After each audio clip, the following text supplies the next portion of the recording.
My name is Raghavendra. I am working in TS Transco, Assistant Divisional Engineer. Starting ఇక్కడ own హౌసే ఉండేనండి. అది నేను dismantling చేసేసుకొని new construction start చేద్దాము, మంచిగా duplex కట్టుకోవాలనే ఒక ఆలోచనతో ఉండేది. అలా అని చెప్పేసి దీన్ని పాత హౌస్ని డిస్మాంటిల్ చేసి కొత్తగా కన్స్ట్రక్షన్ స్టార్ట్ చేసామండి. రెంటల్ కానీ అపార్ట్మెంట్లో ఇంట్రెస్ట్ లేకుండా ఉండడం వల్ల ఓన్ హౌస్ డూప్లెక్స్ కావాలని ఈ ప్లాన్ తీసుకున్నాం. డిస్మాంటిల్ చేసుకున్నాక కాంట్రాక్టర్స్ని అప్రోచ్ అయ్యానండి. ఒక ఇద్దరు ముగ్గురిని ట్రై చేశాను, కొటేషన్స్ కూడా తీసుకున్నాము. కానీ వాళ్ళ అప్రోచ్మెంట్ సరిగ్గా అనిపించకపోవడం వల్ల బ్రిక్ అండ్ బోల్ట్ను ఫేస్బుక్లో చూడడం జరిగింది. వాళ్ళ కన్స్ట్రక్షన్ క్వాలిటీ, విజిట్స్ అవన్నీ మంచిగా అనిపించి వాళ్ళని అప్రోచ్ కావడం జరిగింది. బ్రిక్ అండ్ బోల్ట్ వాళ్ళతోటి టైఅప్ అయ్యాక వాళ్ళు బ్రిక్ అండ్ బోల్ట్ ఒక యాప్ అని ఇచ్చారండి. దాంట్లో వాళ్ళు ఎవ్రీడే కన్స్ట్రక్షన్ రిపోర్ట్ కానీ ఏమన్నా క్యూరియస్ ఉంటే కానీ క్యూరియస్ సాల్వింగ్ కానీ ఇంకేమన్నా పర్సనల్గా వాళ్ళ ఫోన్ నెంబర్స్ కానీ చెక్కింగ్స్ ఎవ్రీడే అప్లోడ్ చేయడం కానీ అలాంటివన్నీ యాప్స్లో చూపెట్టడం జరిగింది.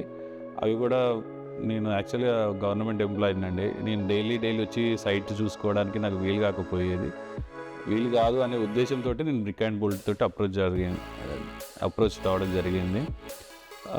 వాళ్ళు ఏంటంటే ఎవ్రీడే సైట్ ఇంజనీర్ వచ్చి చెక్ చేయడము, ప్లస్ కన్స్ట్రక్షన్లో ఏమన్నా ప్రాబ్లమ్స్ ఉంటే వాళ్ళు సాల్వ్ చేయడము, ఇంకా దానికి ఏమన్నా ఎక్స్ట్రా మనం ఏమన్నా ఎలాంటి ఇన్పుట్స్ ఇచ్చినా వాళ్ళు దాన్ని తీసుకొని వాళ్ళు దాని తగ్గట్టు వాళ్ళు కన్స్ట్రక్షన్ చేయడం లాంటివి చేశారండి. బ్రిక్ అండ్ బోల్ట్ వాళ్ళు ఫస్ట్ చెప్పడము 3 ప్యాకేజ్ లాంటివి ఉంటాయండి మా దగ్గర. మీకు దాన్ని బట్టి దాంట్లో మెటీరియల్ క్వాలిటీ, అంటే మెటీరియల్ అండ్ సిమెంట్లో తేడా ఏంటిది, స్టీల్లో తేడా ఏంటిది, నెక్స్ట్ ఈచ్ ఐటమ్స్కి రేట్ డిఫరెన్స్, అలాంటివన్నీ ఫస్ట్ వాళ్ళు ఎక్స్ప్లెయిన్ చేయడం జరిగింది. వాళ్ళు బేసిక్ది, క్లాసిక్ అలా ఒక 3 రకాలు చెప్పారండి. నేను క్లాసిక్లో వెళ్ళాను. క్లాసిక్లో ఏంటంటే సిమెంట్, స్టీలు కొద్దిగా మంచి బ్రాండ్ యూజ్ చేయడం జరిగింది. బేసిక్కి క్లాసిక్కి తేడా చెప్పడం జరిగింది. క్లాసిక్లో నాకు అల్ట్రాటెక్ సిమెంట్ ప్లస్ మనకి JSW స్టీల్ అనేది యూజ్ చేయమని చెప్పేసి నేను వాళ్ళను ఇన్సిస్ట్ చేయడం జరిగింది. వాళ్ళు కూడా దానికి ఓకే అగ్రీ చేశారు.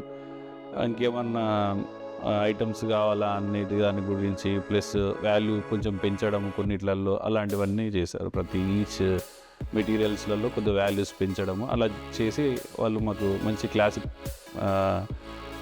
క్లాసిక్ది మంచిది ఇచ్చారండి. హాయ్ అండి, I'm Monica, I'm home maker. మా డ్రీమ్ హౌస్ వచ్చేసి డూప్లెక్స్ హౌస్ ప్లాన్.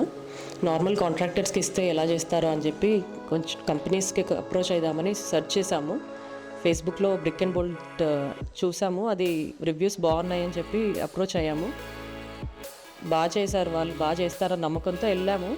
వాళ్ళు కూడా వచ్చి కన్స్ట్రక్టర్, బిల్డర్స్ అందరూ వచ్చి బాగా చేశారు. ఫస్ట్ కొంచెం టెన్షన్ ఉండింది, ఎవ్రీడే వచ్చి విజిట్ చేశాము. బట్ వాళ్ళ వర్క్ చూసి మాకు సాటిస్ఫై అయ్యి ఇంకా మంత్లీ అలా 3 monthsకి ఒకసారి అసలు విజిట్ అయ్యాము. Okay, brick and bolt approach అయినందుకు we are satisfied.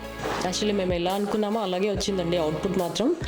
We will suggest each and every one to approach brick and bolt.